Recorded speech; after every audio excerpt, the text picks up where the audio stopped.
It's D-Day for Gem's Stirling engine, and it's set up for its trial run.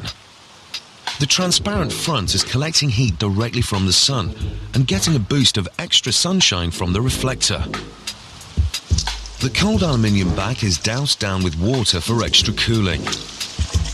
With no internal combustion, Stirling engines have a reputation for quiet efficiency, but they're also notoriously difficult to get going. It doesn't quite start itself. So there we go. To help to start and maintain his engine's timing, Gem has connected it to a large U-shaped water pipe. He's hoping it'll act like a liquid pendulum. Gem needs to get the displacer moving between the hot and cold side of the engine. He hopes to start this movement by sloshing the water back and forth in the U-shaped pipe. The water acts like a pendulum, creating pressure variations which push and pull on the piston that drives the displacer. Okay, we want to get started. We put a plunger in. Yeah, give it a go. Gonna start going in and out. Dick's on plunge duty. It may do. Here we go. Don't put me under pressure. Here we go. Here, one plunge. He provides the pressure kickstart to get the engine going. Yes! Well, that's working. It's not very fast, but the piston is actually moving. As the pressure increases in there, the power piston starts working. But there's a problem with that big flipping displacer. Now, the flipper inside moves a tiny amount, but I think That should be moving. it should be, but I think what it is when we filled this with water, it squeezed all the air up in here.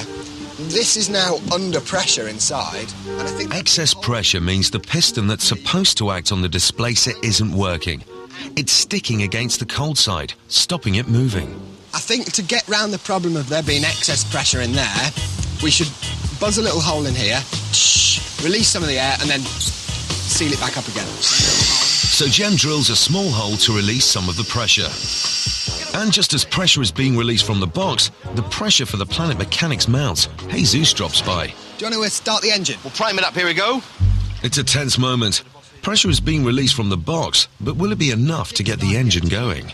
Now watch the power piston here. This is where the power comes out. It's only a small amount of power. The piston starts to move, and Jesus seems impressed. That's right, it's like a heart beating. It's pretty nice. And it goes by itself. We have the smallest amount of action out of our Stirling engine. Gem has finally managed to breathe life into his big box. But without weeks of intensive surgery, this Stirling engine will remain on the critical list. I will be completely honest with you, Hazers. It's sort of late afternoon sun now. Even in the middle of the day, in the middle of June, this is never going to pump water out of your well. It's collecting heat and cooling, but the temperature difference between the two sides is too small. Gem's engine is just too inefficient to turn heat into power. It shows that Stirling engines do work. It just also shows they're nearly impossible. But Gem shouldn't feel too downhearted. He's built a fantastically complex engine in a matter of days, using the most basic of materials. It's been a sterling achievement.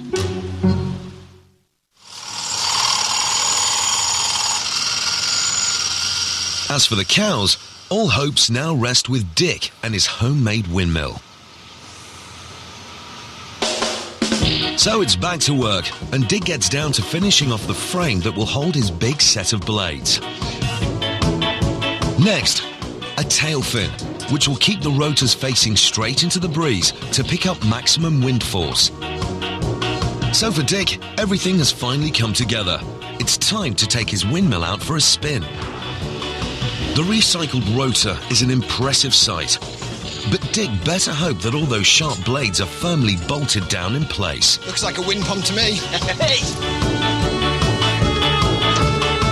Antonio, vamos? I think I told him the right thing. Hold on, mate. We could go backwards.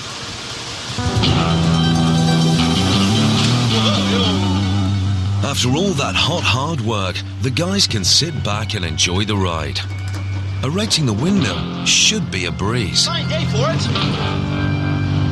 But there could be a problem. Okay, nice and close.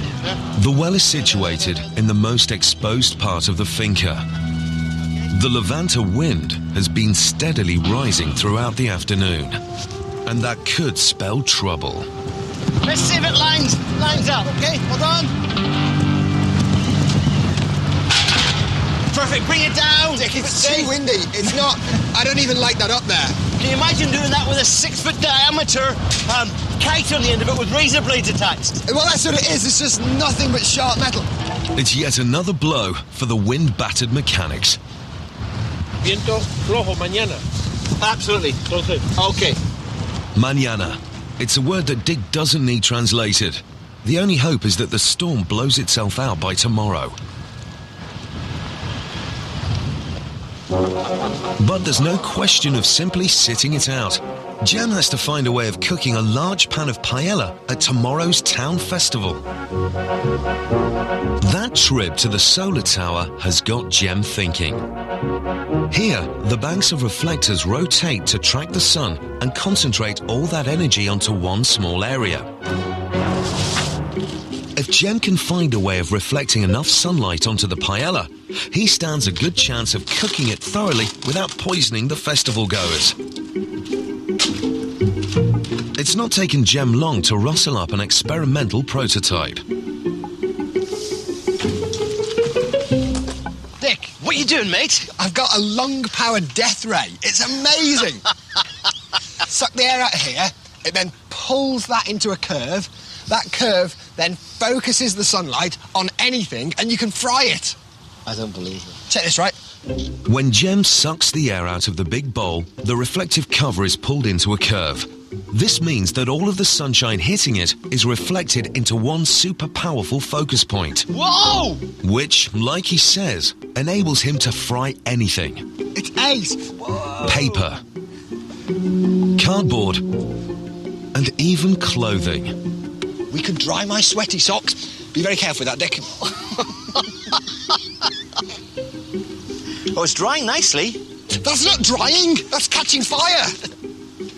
Bit of damage, mate. Clearly, Jem's solar cooker is still a work in progress. It's the final day at the finca. And the Planet Mechanics have one last chance to draw water from Jesus' well. It feels quite nice now. It's not so bad. Yes, that's it. It's better, yeah. Oh, it's not too bad. That ferocious wind has died down overnight. Conditions are perfect for windmill erection. Dick and Jem lose no time preparing the ground for the big lift. It's a heavy job, and they've called in Antonio. We're now going to lift some heavy weights. Venga, vamos a montarlo. Yeah, he doesn't understand, but he can do the hard bits. Dick is keen to delegate the hard work, but Antonio seems to have other ideas.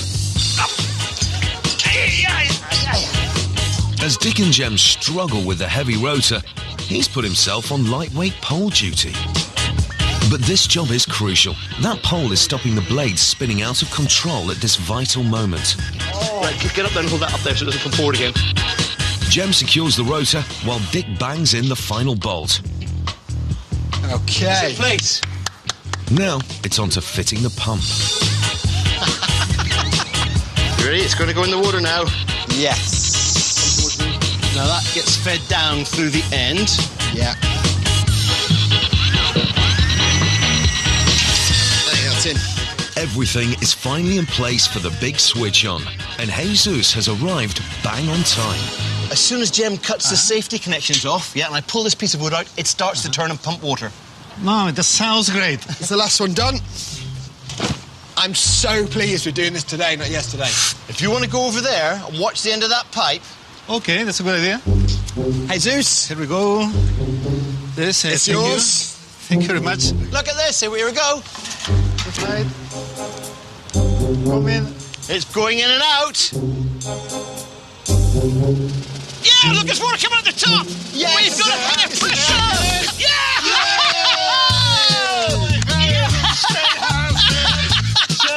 Oh, look at Dick that. and Jem, Antonio, this is great. This is great. The first water by windmill here in the finca. It's a brilliant success. The old dry trough can now receive a steadily pumped supply of environmentally sourced drinking water. That's faster than a cow can drink. That's the way I see it. And the cattle have soon sniffed out the new supply of water. For Dick and Jem, it's a job well done. But there's no time to relax. They have paella to cook.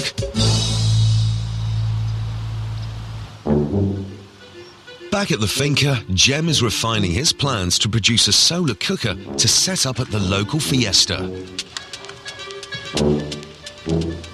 Inspired by the rows of giant heliostats used at the solar power station, he's experimenting with a variety of ways of reflecting sunlight.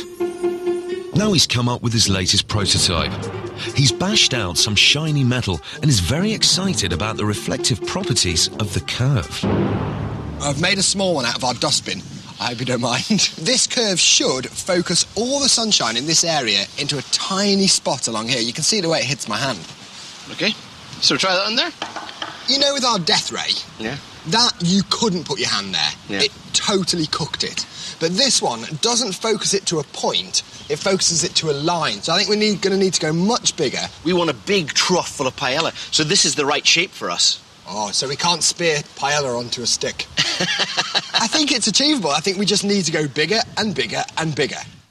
Jem needs to carefully shape the metal curve to form a parabola. A parabolic curve reflects all the light that hits it to one specific area called the focus point. The trough must be positioned along this line of focus. The reflected sunlight should then heat the bottom of the trough and cook the paella. For the plan to work, Jem's got to get his parabolic curve spot on. If he gets his sums wrong, the Planet Mechanics could be eating humble pie. Meanwhile, Dick's determined to do his bit to ensure that all goes well at the festival. This is really high speed. The thing about this is, you get to see more of the countryside when you go slowly. Well, there is a snail, which is overtaken. He's asked Jesus to steer him towards the best sherry cellar in town. Wow! How many barrels have we got here? Hay unos 1,200 botas. 1,200. And one. And one. Oh, whoa! This bodega has been producing Fino, a type of sherry, for well over 200 years. In Andalusia, sherry is taken very seriously, and a feria without Fino is unthinkable. It's really the heart of the feria. You couldn't imagine a feria without. Picking a blend is a tricky business, but Dick seems to be relishing the challenge. You see, this is... I wonder what Jem's doing. He's probably working very hard, bless him. Poor guy, we can take a barrel for him now. No, don't worry, we'll just drink his share. Okay.